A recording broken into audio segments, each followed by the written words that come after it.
Next is Ms. Emiliya Bagdasarian, who is a board member of the New York chapter of Memory, Dignity, Justice Association.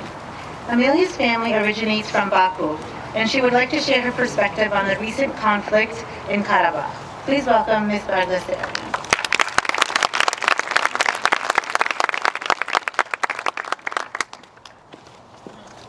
Good afternoon, members of the clergy, government officials, and fellow members of the Armenian community. I would like to begin by expressing my heartfelt gratitude to the Armenian Martyrs Memorial Committee of Rhode Island, not only for their commitment to the justice of our people, but also for their kindness towards the Armenian refugees from Azerbaijan. It is thanks to you that we continue to gather here today to honor the memory of our ancestors. Growing up in Rhode Island's Armenian community, I learned of the genocide that my ancestors endured at the hands of the Ottoman Turks. I was appalled at the colossal proportion of the atrocities my ancestors suffered. My awareness of the tragedy of genocide comes from my own family as well. In 1918, my great-grandparents saw the destruction of the capital of Artsakh, the once glorious city of Shushi, which left 30,000 Armenians dead and unburied. Along with many survivors, they ended up in Baku, Azerbaijan, where my parents were born many years later. The horrors for my family and our people did not end there.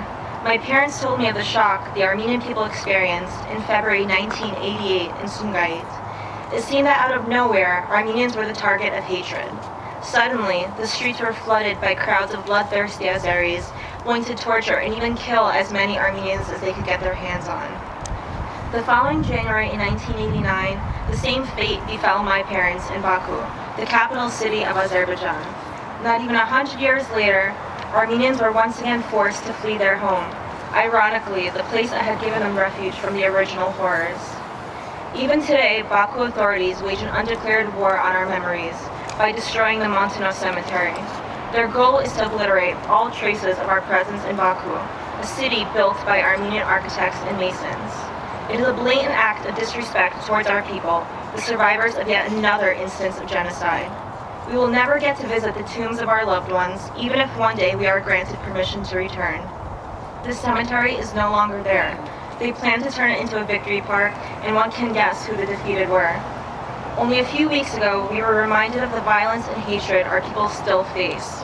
Azerbaijan broke a long-standing ceasefire with unspeakable attacks against the residents of villages in Artsakh near their shared border. Grandsons of those who fell victims to the destruction of Shushi and sons of the refugees from Azerbaijan were killed while defending our homeland. Since 1918, when the Bolsheviks and Young Turks established Azerbaijan, its only victories have been over Armenians. We can't help but feel that Turkey is behind what is happening today, and at the very least, see that these attacks as a continuation of genocide begun by the Ottoman Turks over 100 years ago. We, the Armenians of Azerbaijan, must bring to public awareness the fact that the genocide that began over 100 years ago is not over. Genocide continued with the pogroms that my parents and their friends witnessed in Baku and Sumgait. And genocide continued with the attacks that took place early this April in Artsakh. As you may see, the genocide is still part and parcel of the Turkish-Azerbaijani agenda, and we must be fully aware of this threat to prevent future instances. We established an organization by the name of Memory, Dignity, and Justice Association so that our tragic fate is not forgotten, so that our dignity is restored, and so that the crimes that are being committed to this day are condemned.